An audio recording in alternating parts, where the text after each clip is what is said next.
नमस्कार छात्रों, बीए द्वितीय वर्ष प्रथम प्रश्न पत्र आधुनिक काव्य की इस कक्षा में आप सभी का स्वागत है।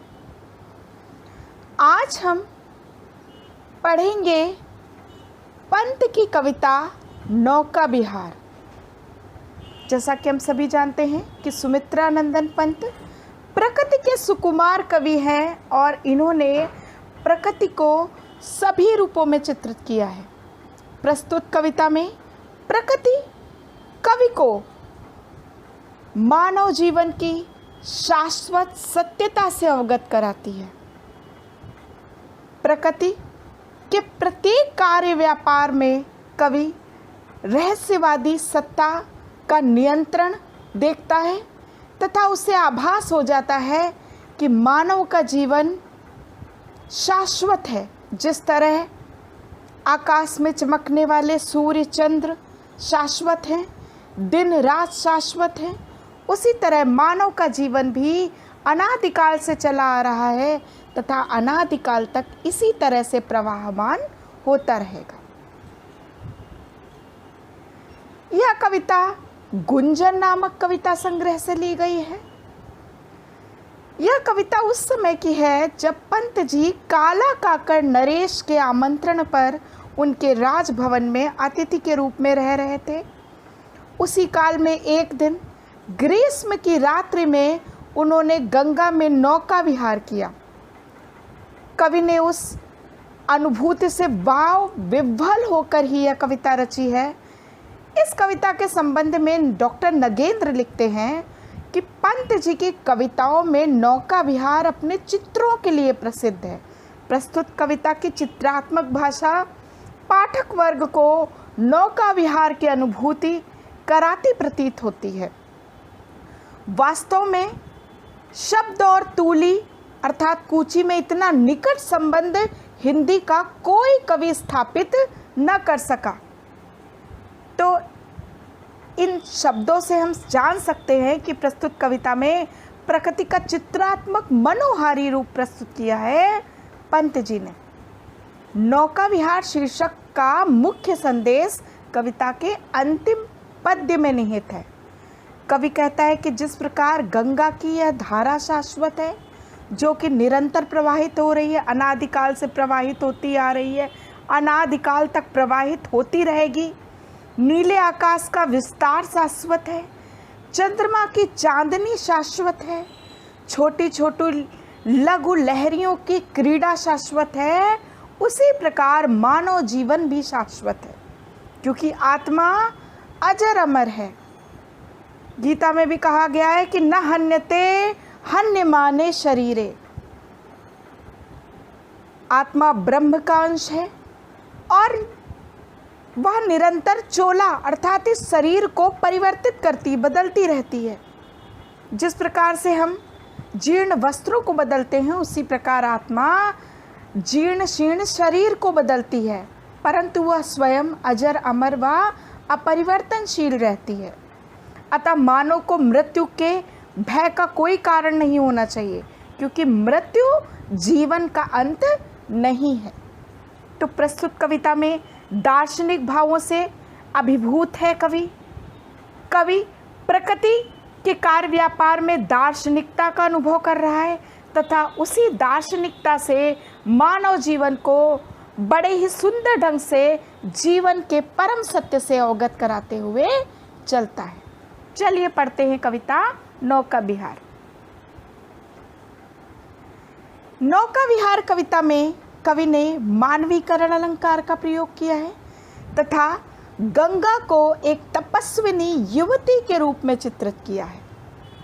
प्रस्तुत कविता में कवि ने गंगा और युवती के वातावरण में साम्यता दिखाने के लिए सुंदर उदाहरणों का प्रयोग किया है तथा भाषा की स्निग्धता और चित्रोपमता पाठक को आकर्षित करती है तथा पाठक गंगा के इस सौंदर्य में, इस नौका विहार में स्वयं को डूबता हुआ महसूस करता है। पंत जी कहते हैं, सांस स्निग्ध ज्योत्स्ना उज्ज्वल अपलक अनंत नीरव भूतल। कि शांत नीरव निर्जन वातावरण है तथा चांदनी की स्तब्ध ज्योत्सना अर्थात चांदनी संपूर्ण वातावरण में बिखरी हुई है। अपलक अनंत नीरव भूतल, ऐसा लग रहा है कि मानो चांद और तारे बिना पल के झपकाए इस नीरव भूतल को अर्थात भूमि को देख रहे हैं, इस अनंत सृष्टि को देख रहे हैं। सैकत सैया पर दुग्ध धवल तनवंगी गंगा ग्रीष्म विरल लेटी है श्रांत क्लांत निश्चल। अब यहाँ पे कितना सुंदर साम्य प्रस्तुत किया है कवि ने कि ग्रीष्म ऋतु में नदियों का जल सूख जाता है, उनकी धारा क्षीण कृशिकाय हो जाती, पतली हो जाती है। तो वही साम्यता दिखाते हुए कवि पंत कहते हैं कि बालू की सैया पर दूध के समान सफ़ेद धार वाली ग्रीष्मकालीन गंगा प्रवाहित होती हुई ऐसी प्रतीत हो रही है कि मानो कोई तन्वी युवती गर्मी से थकी हुई निश्चल और उदासीन मुद्रा में लेटी हुई है, आराम कर रही, विश्राम कर रही है। तापस बल्लासी गंगा निर्मल शशिमुख से दीपित मृदु करतल लहरे उर्पल कोमल कुंतल। कि गंगा की पवित्रता को देख के ऐसा लग रहा है मानो कोई तपस्विनी युवती जिसका कि मुख चंद्रमा के समान है, वह बालू की श्वेत सैया पर विश्राम कर रही हो और चंद्रमा का प्रतिबिंब गंगा पे पड़ रहा है, तो उसे गंगा रूपी तपस्विनी स्त्री का मुख बताते हुए कवि कह रहे हैं कि उसके चंद्र के समान मुख की ज्योति से मानो उसकी छोटी छोटी हथेलियाँ प्रकाशित हो रही हैं, दीपित हो रही हैं और उसके अंग प्रत्यंगों पर लहराती हुई लहरें ऐसी प्रतीत हो रही हैं कि मानो वो उसके सुंदर बाल हो, उसकी केश राशि हो। गोरे अंगों पर सिहर सिहर लहराता तार तरल सुंदर चंचल अंचल सा नीला अंबर। और गंगा की इन लहरों पर जब नीले अंबर का प्रतिबिंब पड़ रहा है तो ऐसा लग रहा है मानो उस तपस्विनी युवती के अंगों पर लहराता हुआ नीले रंग का आंचल उसके सिहरते हुए गोरे अंगों को और अधिक सुंदर बना रहा है। साड़ी की सुकड़न सी जिस पर शश की रेशमी विभा से भर सिमटी है वर्तुल मृदुल लहर। वर्तुल अर्थात घूमी हुई गोल लहर जब नदी के ऊपर आती हैं तो वो गोलाकार रूप में आती हैं, कभी ऊंचे नीचे आगे बढ़ती जाती हैं। तो जब कोई युवती विश्राम करती है तो उसके वस्त्र अस्त व्यस्त हो जाते, सिकुड़ जाते हैं। उसी सिकुड़न की साम्यता दिखाते हुए कवि पंत कह रहे हैं कि मानो विश्राम करने के कारण उस गंगा रूपी नव युवती के वस्त्रों पर लहरों रूपी सिकुड़न में चांद का प्रतिबिंब भर रहा है, जिसके कारण वे प्रकाशित हो रही हैं तथा वे सिमटी हुई छोटी छोटी गोलाकार लहरें उसकी साड़ी को सिकुड़न की आभा प्रतीत कर रही हैं। चांदनी रात का प्रथम प्रहर। अब कौन सा प्रहर था जब नाव लेकर नौका विहार के लिए निकले हैं कवि? चांदनी रात का प्रथम प्रहर। हम चले नाव लेकर सत्वर, सत्वर अर्थात शीघ्रता से, सिकता की सस्मित सीपी पर मोती की ज्योत्सना रही विचर। कि बालू और सीपी से भरी हुई रेत पर मानो चंद्रमा की मोती के समान चांदनी उसको सुनहली और चांदी के समान आभा से प्रकाशित कर रही थी। पाले बंधी खुला लंगर, नावों के लंगर खोल दिए गए। मृदु मंद मंद मंथर मंथर लघु तरणी हंसिनी सी सुंदर तिर खोल रही पालों के पर। ऐसा लग रहा था मानो छोटी सी नौका किसी सुंदर हंसनी के समान धीरे धीरे मंद मंद मंथर गति से चलती हुई अपने पाल रूपी परों को खोल रही है जल में तैरने के लिए। निश्चल जल के सुचि दर्पण पर प्रतिबिंबित हो रजत पुलिन निर्भर, दोहरे ऊंचे लगते क्षणभर। यानी अभी तक जल चलायमान नहीं है, क्योंकि नावों की पाले धीरे धीरे डाली गई हैं। तो निश्चल जल यानी शांत जल के स्वच्छ दर्पण पर किनारों का प्रतिबिंब पड़ता है, तो वो क्षण भर के लिए दोहरा ऊंचा प्रतीत होता है। काला कांकर का राजभवन, सोया जल में निश्चिंत प्रमन, पलकों पर वैभव स्वप्न सघन, नौका से उठती जल हिलोर, हिल पड़ते नभ के ओर छोर। कि जब इस जल पर काला काकर के राजभवन का प्रतिबिंब पड़ता है, तो ऐसा लगता है कि मानो वह राजभवन इस जल में शांत रूप से विश्राम कर रहा हो और उसकी पलकों पर अपने प्राचीन वैभव के स्वप्न चालू हो रहे हों। उसके पलकों पर अपने प्राचीन वैभव के स्वप्न साकार हो रहे हों, अर्थात वह सोते हुए भी अपने पुराने वैभव के स्वप्न देख रहा है। और तभी जैसे ही छोटी सी नाव जो कि हंसनी के समान बताई गई है चलती है, तो पाले चलाने के कारण नौका से उठती हुई जल हिलोरों के कारण मानो जल पर पड़ते हुए नभ के प्रतिबिंब के और छोर भी हिलते हुए दिखाई देने लगते हैं। विस्फारित नयनों से निश्चल, कुछ खोज रहे चल तारक दल, ज्योतित कर नभ का अंत स्थल। और उस समय हिलते हुए जल के प्रतिबिंब में तारों को देखकर ऐसा लगता है कि मानो वो आंखें फाड़ कर, विस्फारित अर्थात आंखें फाड़ फाड़ कर इस जल में चलते हुए कुछ खोजने का प्रयास कर रहे हों। ज्योतित कर नभ का अंत स्थल, अपने प्रकाश से वे जल के अंतस्थल को, हृदय को प्रकाशित करते इधर उधर घूम रहे हैं, कुछ खोजने का प्रयास कर रहे हैं। और जिनके लघु दीपों को चंचल अंचल की ओट किए अविचल, फिरती लहरें लुक छिप पल भर। ऐसा लगता है उन छोटे छोटे दीप रूपी तारों को लहरें अपने आंचल की ओट से छिपाकर इधर उधर घूमती फिर रही हैं। जिस तरह की जब दीपदान करने के लिए युवतियां और स्त्रियां जाती हैं, तो वो अपने दीपों को अपनी आंचल की ओट में छिपा करके ले जाती हैं, कि जिससे वे दीप हवा के प्रभाव से बुझ न जाए। सामने शुक्र की छवि झलमल, पैरती परी सी जल में कल, रुपहले कचों में हो झल।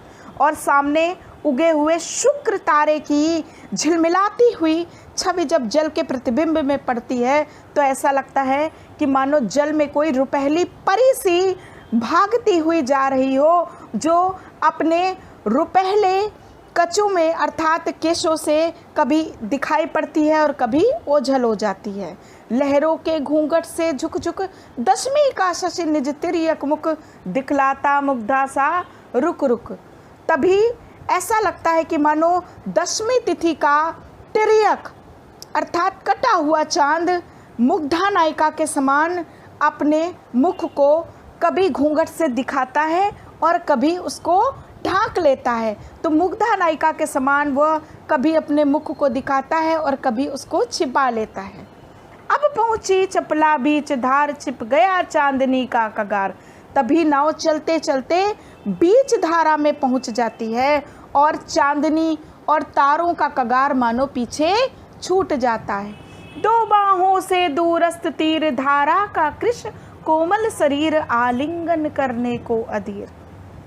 और दोनों ओर नदी के फैले हुए किनारे ऐसे लगते हैं कि मानो उसके पतली बाहें हैं, जो धारा के कृशकाय शरीर को आलिंगन करने को अधीर हो रहे हैं, उसको अपने बाहुपाश में बांधने के लिए विह्वल हो रहे हैं।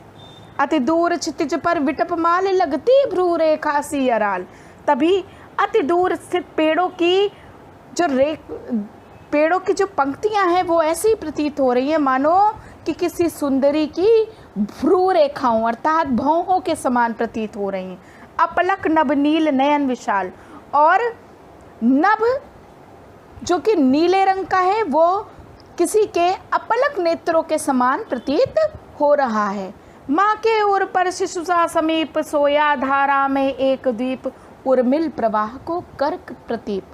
तभी बीच धारा में थोड़ी दूरी पर एक द्वीप दिखाई देता है जो कि आगे बढ़ती हुई धारा को प्रतीप कर रहा था, उल्टा रहा था, क्योंकि बीचों बीच द्वीप स्थित था। तो जो धारा आगे जा रही थी वो वापस उलट के दो भागों में बट रही थी और उस द्वीप को देखकर ऐसा प्रतीत हो रहा था कि जैसे माँ के हृदय से चिपका हुआ, माँ के हृदय से लगा हुआ एक छोटा शिशु निद्रा में मग्न है। वह कौन विहग, क्या विकल कोक, उड़ता हरने निज विरह शोक, छाया की कोकी को विलोक। तभी किसी उड़ते हुए पक्षी की परछाई जल पर दिखाई देती है। तो कवि कहता है कि लग रहा है कि वह कोई कोक पक्षी है जो अपनी ही छाया को देखकर अपनी प्रेयसी कोकी का ध्यान कर रहा है और अपने विरह शोक को हरने के लिए उसको समीप लाने का प्रयास कर रहा है। पतवार घुमा अब प्रतनुभार, नौका घूमी विपरीत धार।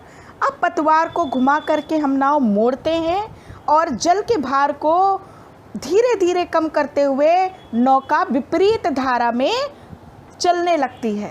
डांडों के चल कलतर पसार, भर भर मुक्ता फल फेंस फार, बिखराती जल में तारहार। ऐसा लगता है मानो कि सुंदर नौका रूपी हंसनी अपने डांडों रूपी चलते हुए पंचों को, करतल को, हाथों को पसार पसार के अपने दोनों हाथों से भर भर के फेन रूपी मोतियों को इधर उधर बिखेरती जाती है और जल में वो मोती रूपी तारों को मानो तोड़ तोड़ के फेंकती जाती है। चांदी के सांपों सी रलमल, नाचती रश्मियाँ जल में चल। और तभी जल में पड़ने वाली रोशनी का प्रतिबिंब ऐसा प्रतीत होता है कि मानो चांदी के चलते हुए सर्प चांदी के चलते हुए जो है सांपों की आभा दिखाई देती है। रेखाओं सी खिंच तरल तरल, और वे चांदी के सर पर रेखाओं के समान खिंचते हुए आगे बढ़ते दिखाई देते हैं। लहरों की लतिकाओं में खिल, सौ सौ ससी सौ सौ उड़ झिलमिल, फैले फूले जल में फेनिल। और तभी ऐसा लगता है कि मानो चांद और तारों का प्रतिबिंब देखकर कि मानो कि लहरों की लतिकाओं के लहरों रूपी लताओं में 100 चांद और 100 तारे झिलमिलाते हुए एक वृक्ष और पुष्पों की आभा का निर्माण कर रहे हैं। अब उथला सरिता का प्रवाह, लग्गी से ले ले सहज धा, हम बड़े घाट को सहोत्साह। कि अब सरिता का प्रवाह कम होने लगा है, अर्थात हम किनारे पर पहुंच रहे हैं तो पानी का प्रवाह कम हो रहा है और लग्गी से धीरे धीरे थाह लेते हुए हम घाट की ओर उत्साह के साथ आगे बढ़ने लगे। ज्यों ज्यों लगती है नाव पार, उर्मे आलोकित शत विचार। जैसे जैसे ये नौका विहार समाप्ति की ओर जा रहा है, हमारी नाव पार लग रही है, वैसे ही कवि के मन में एक विचार कौंध जाता है। उसके मन में रहस्यवादी सत्ता के प्रति, ईश्वरीय शक्ति के प्रति एक दार्शनिक भाव जो है वो आने लगता है।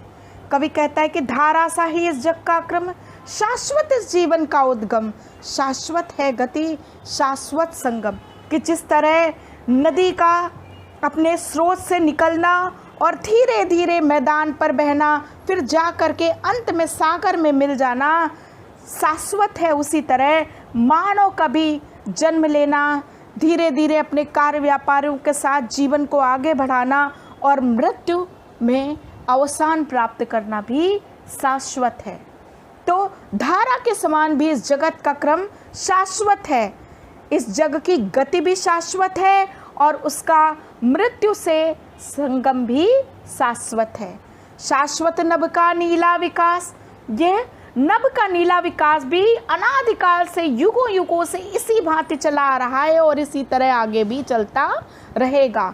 शाश्वत शशि का यह रजत हास, और चंद्रमा का यह चांदी के समान रजत हास परिहास खेल उसकी चंद्रिका की चांदनी की अटखेलियाँ भी शाश्वत हैं। ये भी इसी प्रकार युगों युगों से अनादिकाल से चली आ रही हैं। शाश्वत लघु लहरों का विलास, ये लघु लहरों की क्रीड़ा भी इसी तरह सनातन है। हे जग जीवन के कर्णधार, हे परमपिता परमात्मा, हे इस जग के जीवन को चलाने वाले, चिर जन्म मरण के आर पार, मानव जीवन के जन्म और मृत्यु के आर पार भी यह जीवन रूपी नौका विहार इसी तरह शाश्वत और सनातन रूप से चलता चला आ रहा है और चलता चला जाएगा। मैं भूल गया अस्तित्व ज्ञान, मन में यह विचार आते ही मैं अपने अस्तित्व को भूल गया। जीवन का यह शाश्वत प्रमाण कि मृत्यु का भय निरर्थक है। हमारा जीवन शाश्वत है, सिर्फ शरीर जो है वो नष्ट होता है, आत्मा सदैव चलती रहती है, वो अपने अंशी से मिलकर ही पूर्णता प्राप्त करती है। तो जीवन का शाश्वत प्रमाण दे रही है यह नौका विहार की यात्रा, करता मुझको अमृत द्वान। और यही नौका विहार जो मेरे मन में इस जग रूपी जीवन रूपी शाश्वत विहार को सामने लाया है, यह मुझे अपने अमृतत्व का प्रमाण प्रदान करता है कि मेरा शरीर भले ही नष्ट हो जाए परंतु आत्मा सदैव रहेगी।